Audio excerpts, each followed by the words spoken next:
তাহেরি হুজুর বলেছেন যে নবী পাক সাল্লাল্লাহু আলাইহি ওয়াসাল্লাম যে রাত্রে শুভাগমন করেছেন, এই রাতটি লাইলাতুল কদরের রাতের চাইতে আরো উত্তম। তাহেরির ব্যাপারে আমি কোনো কথা বলতে চাই না, কিন্তু তার আকীদাটার ব্যাপারে আপনাদেরকে সতর্ক করি। সেটি হলো লাইলাতুল কদরি খায়রুম মিন আলফি শাহর, এই কথাটা কার? আর মিলাদুন নবী লাইলাতুল কদরের চেয়ে উত্তম, এই কথাটা কার? তাহেরি। কথা বলেন কার? তা আপনি কারটা নেবেন? শুনেন, মাথায় যদি গন্ডগোল থাকে যা ইচ্ছা তাই বলা যায়। আল্লাহর ভয় না থাকলে যা ইচ্ছা। আমার মধ্যে যদি এই চিন্তা থাকে যে হাদিসে থাকলে থাক, না থাকলে না থাক, আমি যা ইচ্ছা তা বলবো, আপনি আমারে কন্ট্রোল করতে পারবেন? আজ পর্যন্ত আপনাদের বয়স, যাদের সুবেদার সাহেবের বয়স কত? 75 গণাইছে। শুনেন, এই আপনাদের বয়স যাদের, আমার শাহজাহান ভাইয়ের বয়স কত? 60 বছর। আচ্ছা, আপনারা যারা 60 বছর, 75 বছর বা 70-80 বছরের বয়স আপনাদের আছে, এই কথা জীবনে আর শুনছেন নি কোনোদিন? তো তাহিরি জন্ম না হইলে তো এই কথা শুনতেন না, শুনতেন? হাস্যকর ব্যাপার, হাস্যকর ব্যাপার। আস্তাগফিরুল্লাহ, নাউজুবিল্লাহ। আমি কি আমার মুখ আছে বলে আমি যা ইচ্ছা তা বলতে পারি? আমি কি আমার একটা মিম্বর, একটা মাইক আছে বলে আমি যা ইচ্ছা তা বলতে পারি? অবশ্যই পারি না, অবশ্যই পারি না। মান ক্বালা ফিল কুরআনি বিগাইরি ইলমিন ফালিয়াতাবাওয়া মাকাদাহু মিনান নার। যে ব্যক্তি কোরআন হাদিস না লেখাপড়া করে, চর্চা করে, কথা বলে, আল্লাহ তার ঠিকানা সে নিজেই জাহান্নামে করেন। রাসূলুল্লাহ সাল্লাল্লাহু আলাইহি ওয়াসাল্লামকে যদি আপনি স্বপ্নে দেখতে চান, গোপনে 5টা আমল করবেন। কয়টা? জোরে বলেন কয়টা? আর রাসূলকে স্বপ্ন দেখা মানে রাসূলকেই দেখা, কারণ রাসূলের বেশভূষা শয়তান ধরতে। আপনি যে মোল্লা নাজিমকে স্বপ্নে দেখছেন, হতে পারে এটা শয়তান। আপনি যে সাদা চুল, সাদা দাড়িওয়ালা পীর সাহেবের স্বপ্ন দেখছেন, হতে পারে এটা শয়তান। শুধু একজনের বেশভূষা শয়তান ধরতে পারে না। আব্দুল কাদের জিলানির বেশভূষা শয়তান ধরতে পারে, মাইনুদ্দিন চিশতি রহমতুল্লাহ আলাইহিটাও পারবে, বড় আলেমেরটা পারবে, বাইতুল মুকাদ্দমের খতিবেরটাও পারবে, সাইদি সাহেবেরটা পারবে, মিজানুর রহমান আজহারিটা পাবে। সমস্ত পীরদের বেশভূষা শয়তান ধরতে পারবে। শয়তান শুধুমাত্র রাসূলুল্লাহর বেশভূষা ধরতে পারে না। এটা যেন মাথায় থাকে সব সময়। শয়তান শুধুমাত্র একজনের বেশভূষা ধরতে পারে না, সেটা কে? মুহাম্মাদুর রাসূলুল্লাহ। এবার আসেন, রাসূল বলেন ক্বালা রাসূলুল্লাহ সাল্লাল্লাহু আলাইহি ওয়াসাল্লাম ওয়ামান রানি, যে ব্যক্তি আমারে দেখলো ফিল মানামে, ঘুমের ভিতরে স্বপ্নে, ফাকাদ রানি, সে অবশ্যই আমি মুহাম্মদ সাল্লাল্লাহু আলাইহি ওয়াসাল্লামকে স্বপ্নে দেখলো।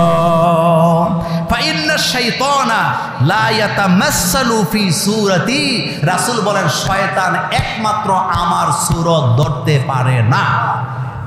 সুবহানাল্লাহ। শয়তান কার সূরত ধরতে পারে না? নবীজির সূরত ধরতে পারে না। ওমান কাযাবা আলাইয়া মুতাআম্মিদান, কিন্তু রাসূল বলছে আমার ব্যাপারে যারা মিথ্যা বলবে অথবা আমার ব্যাপারে না দেখে যদি কেউ মিথ্যা কথা বলে, ফালিয়াতাবাওয়া মাকাদাহু মিনান নার, সে যেন নিজের ঠিকানা নিজে জাহান্নামে করলো। বিড়ি খায়, নামাজ পড়ে না, সুযোগ পেলে গাঞ্জাও টানে, হেতে বলে নবীরে দেখছে। কথা সত্য হবে না মিথ্যা হবে?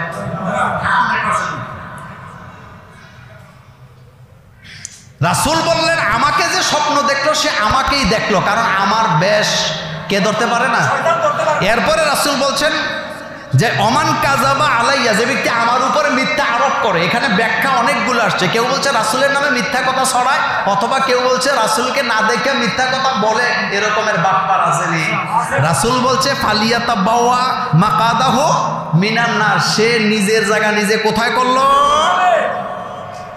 এখন বলেন রাসূলুল্লাহকে সাল্লাল্লাহু স্বপ্নে দেখতে হলে কয়টা আমল? 1 নাম্বার, সব সময় ওযু এবং পবিত্র হয়ে ঘুমাবেন। 2 নম্বরে বেশি বেশি করে দুরূদ পড়বেন, দুরূদ বন্ধ করবেন না। 3 নাম্বার, সুন্নতের গুরুত্ব দেওয়া লাগবে। 4 নাম্বার, হৃদয়ে সব সময় রাসূলুল্লাহর ভালোবাসা ফিল করতে হবে। প্রেমিকারে ফিল করতে করতে পাগল হয়ে যায়, প্রেমিকের জন্য আত্মহত্যা করে ফিল করতে করতে এমন ঘটনা ঘটে। কথা কন না কেন? আছে না? এই যে একটা মেয়ে একটা ছেলেরে ফিল করতে করতে পাগল হয়ে গেছে, দুনিয়ার কারোরে আর ভালো লাগে না, এটাই আমার লাগবে, এরকম বলেনি? রাসূলুল্লাহকে এভাবে হৃদয় থেকে ফিল করতে হবে। রাসূলুল্লাহকে নিজের প্রেমিকার চাইতে, প্রেমিকের চাইতে, নিজের স্ত্রীর চাইতে, স্বামীর চাইতে, ছেলে মেয়ের চাইতে, সন্তানের চাইতে, দুনিয়ার মানুষের চাইতে রাসূলুল্লাহকে সবচেয়ে বেশি ফিল করতে হবে, তাইলে তুমি রাসূলুল্লাহকে স্বপ্নে দেখো। এতে প্রেমিকারে মেসেজ দেয়, জান তুমি কই? কথা কর না কেন? এই যে জান বলতেছে, এটা কি ফিল করার কারণে বলতেছে? এই যে আপনি মাইয়ারে আরেক জায়গায় বিয়ে দিতে পারেন না, ছেলেরে আরেক জায়গায় বিয়ে করাইতে পারেন না, হাতে যেটার লোকে সম্পর্ক করছে হেডেই লাগবো, এটা কি ফিল করার কারণেই তো? কিন্তু আপনি যদি রাসূলুল্লাহর মহব্বতী হয়ে থাকেন, মহব্বতের মানুষ হয়ে থাকেন, আপনি কবরকে পূজা করবেন না, পিশাবকে সেজদা দিবেন না, আপনি 24 ঘন্টা রাসূলুল্লাহকে হৃদয় থেকে ফিল করবেন। এই জায়গায় রাসূলুল্লাহকে ফিল করবেন। এই জায়গায় মুআজ এবং মুআবিজ দুই ভাই যুদ্ধের ময়দানে গেছে, ছোট্ট বাচ্চা জিজ্ঞেস করছে যে আবু জহিলার একটু দেখাই দিলেন তো। জিজ্ঞেসে আবু জহিলারে কেন দেখাই দিতাম? কয় আমরা শুনেছি মক্কার সবচেয়ে বড় শত্রু রাসূল সাল্লাল্লাহু আলাইহি ওয়াসাল্লামের আবু জহিল। তা আমাদের মানুষ আমরা ছোট, কিন্তু টার্গেট আমাদের বড়, তারে দেখাই দিন, তারে যাতে চিনি। তখন সাহাবা বলতেছে আবু জহিলকে চিনতে চাও? কয় হ্যাঁ।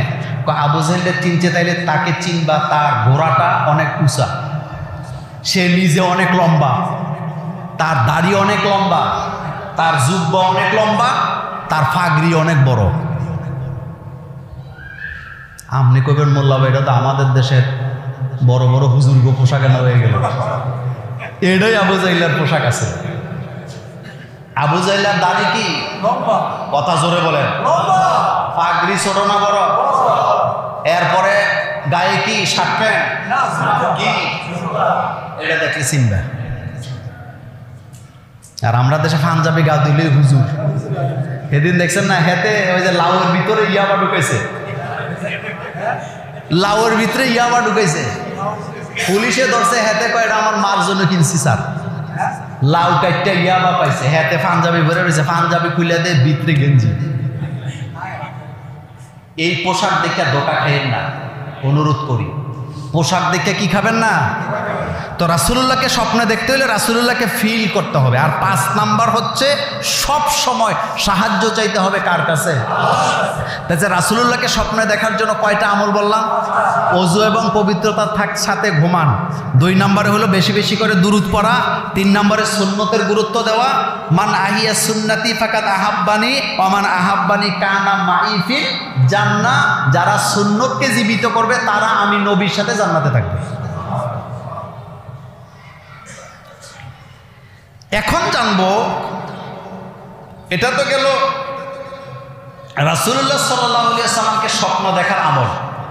এখন আমার প্রশ্ন, জান্নাতে যেতে চাই? ইনশাআল্লাহ। রাসূলুল্লাহ সাল্লাল্লাহু আলাইহি ওয়াসাল্লামের সাথে জান্নাতে থাকতে চাই কারা কারা? ইনশাআল্লাহ। কত আলিশা, এত দেরিতে হাত তুললে হবে নাকি? বলেন, রাসূলুল্লাহর সাথে জান্নাতে থাকতে চান? ইনশাআল্লাহ। 14টা আমল। কয়টা? মনোযোগ দেন, মনোযোগ দেন। আল্লাহর নবী বলেছেন, ক্বালা রাসূলুল্লাহ সাল্লাল্লাহু আলাইহি ওয়াসাল্লাম মান আহিয়া সুন্নতি ফাকাদ আহাব্বানি ওয়া মান আহাব্বানি কানা মাই ফিল জান্নাহ। যারা আমি নবীর একটা সুন্নতকে জীবিত করলো, সে যেন আমি নবীকে ভালোবাসলো। আর যারা আমি নবীকে ভালোবাসবে, মাই ফিল জান্নাহ, তারা আমার সাথে জান্নাতে থাকবে। আমার আদর্শ রবি ঠাকুর না রাসূলুল্লাহ? আমার আদর্শ লেনিন কালমার্ক্স না রাসূলুল্লাহ? কোন নেতা আমার আদর্শ হতে পারে না বেটা। আমার আদর্শ হবে মুহাম্মদ সাল্লাল্লাহু আলাইহি ওয়াসাল্লাম। আমি ডানপন্থী, আমি বামপন্থী নই। পৃথিবীর সমস্ত নবীরা ডানপন্থী ছিল। কোন পন্থী? সূরা ওয়াকিয়া পড়বেন বাড়িতে যায়। আজকে বামপন্থী ডানপন্থী নিয়ে আলোচনা করবো না, আমি কথা সংক্ষেপ করতেছি। তাহলে রাসূলুল্লাহ সাল্লাল্লাহু আলাইহি ওয়াসাল্লামের সাথে জান্নাতে থাকতে চাইলে 14টা আমল। বলেন কয়টা? 1 নাম্বার, আল্লাহ ও তার রাসূলের প্রতি ভালোবাসা লাগবে অগাধ। নিখুঁত ভালোবাসা লাগবে। 2 নাম্বার 5 ওয়াক্ত নামাজ লাগবে। 3 নাম্বার সুন্নত মানাই লাগবে। 4 নাম্বারে সালামের প্রচলন বাড়াইতে হবে, পরিচিত অপরিচিতকে সালাম দিতে হবে। আর 5 নাম্বারে এতিমের সহযোগিতা করা লাগবে, এতিমের দায়িত্ব নেওয়া লাগবে। কার দায়িত্ব? কথা কর না কেন? এতিমের দায়িত্ব নেওয়া লাগবে। বাতিজা বাতিজি যদি এতিম হয়, আপনার দায়িত্ব তাদেরকে দেখাশোনা করা। একটা এতিমখানা দেওয়ার নাম এতিমের দায়িত্ব নয়। এতিমখানা দিয়া এতিমকে দেখাশোনা করবেন। আমাদের দেশে এতিমখানা নিয়ে আমি বললাম না, যাক ওইদিকে গেলাম না। এতিমের দেখাশোনা করা লাগবে। রাসূলের সাথে জান্নাতে থাকতে হইলে বলেন, রাসূল সাল্লাল্লাহু আলাইহি ওয়াসাল্লাম এতিমদের সর্দার ছিল কিনা? 6 নাম্বার, মুখ গোপন অঙ্গের হেফাজত করা লাগবে। মুখ চলতেই থাকে, অটো, এটা কি অটো চলে, গোপন অঙ্গের হেফাজত করা লাগবে। 7 নাম্বার, গোপনে গোপনে সৎকা করা লাগবে, দান সৎকা করা লাগবে। 8 নাম্বার, মাতা পিতার সাথে বেয়াদবি করা যাবে না, সেবা করা লাগবে। 9 নাম্বার, কন্যা সন্তানের লালন পালন করা লাগবে। 10 নাম্বার, বোনদের দায়িত্ব পালন করা লাগবে। সহিহ মুসলিমের হাদিস। কাদের দায়িত্ব বললাম? আমি যদি এখন বিবাহিতদেরকে দাঁড়া করায় জিজ্ঞেস করি বোনের দায়িত্ব কদ্দূর মানেন, আপনি হাসি দিয়ে কবেন মোল্লা ভাই বোন লেগে পারিনি। এরম বউ আছে? বোনদের দায়িত্ব পালন করবে যারা রাসূলুল্লাহ সাল্লাল্লাহু আলাইহি ওয়াসাল্লামের সাথে জান্নাতে থাকবে তারা। 11 নাম্বার, উত্তম চরিত্রের অধিকারী হবে যারা রাসূলুল্লাহ সাল্লাল্লাহু আলাইহি ওয়াসাল্লামের সাথে জান্নাতে থাকবে তারা। 12 নাম্বারে, বেশি বেশি করে দুরূদ পড়ে যারা রাসূলুল্লাহ সাল্লাল্লাহু আলাইহি ওয়াসাল্লামের সাথে জান্নাতে থাকবে তারা। 13 নাম্বার, তাকওয়া আল্লাহর ভয় অর্জন করে যারা জান্নাতে রাসূলুল্লাহর সাথে থাকবে তারা। আর 14 নাম্বার, ন্যায় প্রতিষ্ঠার আন্দোলন করে যারা রাসূলুল্লাহর সাথে জান্নাতে থাকবে তারা। ন্যায় প্রতিষ্ঠা, কথা বলে তো, ন্যায় প্রতিষ্ঠা। বাড়িতে যে অঙ্ক মিলাইবেন, ন্যায় প্রতিষ্ঠার আন্দোলনে আপনি আসেননি, আপনি দল কানা।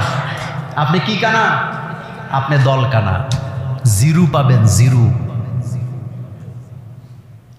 আমি আমার আল্লাহর জাতের কসম করে বলি, আল্লাহকে সাক্ষী রেখে আপনাদেরকে সাক্ষী রেখে বলি, আমার হৃদয়ে আমি যেই দলকে সাপোর্ট করি আল্লাহর জাতের কসম, সেই দলও যদি শরীয়তের ব্যাপারে রাসূলুল্লাহর সুন্নাহর ব্যাপারে ভুল করে, আমি মোল্লা নাজিম তাদেরকে ছেড়ে কথা বলি না। তার হাজারো প্রমাণ অতীতে আছে। পক্ষে গেলে দোস্ত, বিপক্ষে গেলে গালি দিবেন, এটা যেন হয় না। আপনি দল করেন, আদর্শ করেন, দল যদি অন্যায় করে আপনাকে বলতে হবে, কিন্তু বললে দেখবেন পদ নাই, বললে কি নাই। তা আমরা কি পদের জন্য আসছি না আল্লাহকে পাইতে চাই? হযরত ওমর রাদিয়াল্লাহু তাআলা আনহু, কাপড় বিলি করা হলো, সমস্ত নাগরিকদেরকে কাপড় দেওয়া হয়েছে, কাপড়, রাষ্ট্রীয় কাপড়। ওমরও পাইছে যদ্দূর, সাধারণ কৃষকও পাইছে তদ্দূর। কিন্তু কাপড়গুলো এত ছোট ছিল, একটা কাপড় দিয়ে জামা হয় না। কিন্তু একই কাপড়ের জামা পরে, লম্বা জামা পরে হযরত ওমর রাদিয়াল্লাহু আনহু জুমার খুতবা দিতে দাঁড়াইছে। একজন সাধারণ মদিনার মানুষ দাঁড়ায়া বলতেছে, ওমর তুমিও কাপড় পাইছো, আমরাও পাইছি, আমাদেরটা দিয়ে জামা হয় না, তোমার জামাটা এত লম্বা হইলো কেমনে? জবাব দাও, তারপরে খুতবা দিতে পারো। হযরত ওমর থরথর করে কাঁপতেছিলেন, চোখ থেকে দড় দড় করে পানি পড়তেছিল। হযরত ওমর তখন তার ছেলে আব্দুল্লাহ ইবনে ওমরকে দেখায় বলতেছে, ও মদিনার মসজিদের মুসল্লির লোকেরা, আমার জামাটা লম্বা হয়েছে কেমনে? জবাবটা আমি দিতে চাই না, আমার ছেলে আব্দুল্লাহ ইবনে ওমর দিয়ে দিবে। হযরত আব্দুল্লাহ ইবনে ওমর দাঁড়িয়ে বললেন, মদিনার মুসল্লিরা সাক্ষী থাকো, তোমরা পাইছো যদ্দুর কাপড়, আমার বাপও পাইছে তদ্দুর কাপড়, কিন্তু আমিও তো একটা কাপড় পাইছি।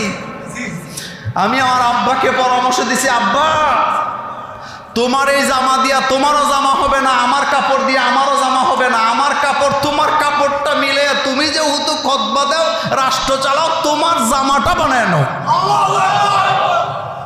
আমারটা আমার বাপেরটা মিলে আমার বাপের জামাটা একটু লম্বা হয়েছে।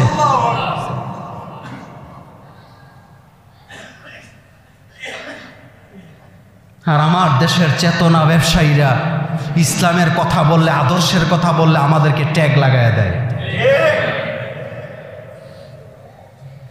আব্দুল্লাহ জাহাঙ্গীর রাহিমাহুল্লাহ মরহুম স্যার বলে গেছেন, বাংলাদেশের একজন আলেম বিদেশে বাড়ি বানাইল না, একজন আলেম দেশ থেকে বিদেশে একটা টাকা পাচার করলো না, এরপরও সব দোষ আলেমদের।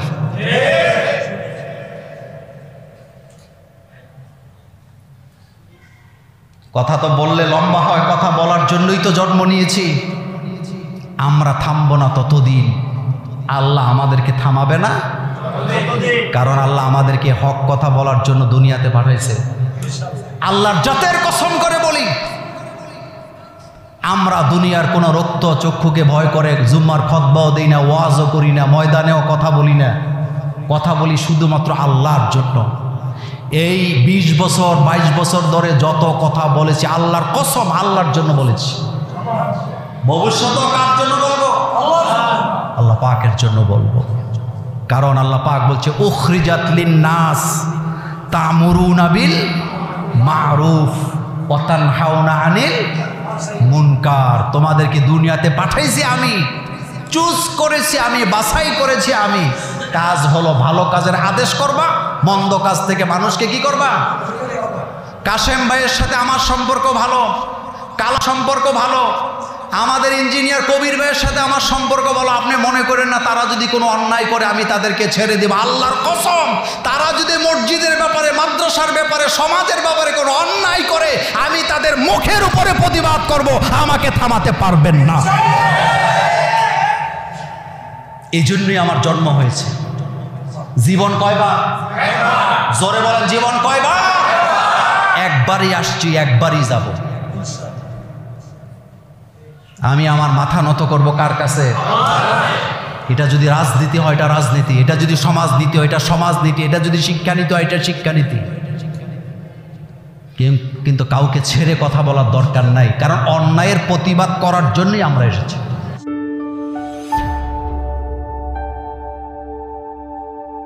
Islamic Tone 24 in charge of the ghetto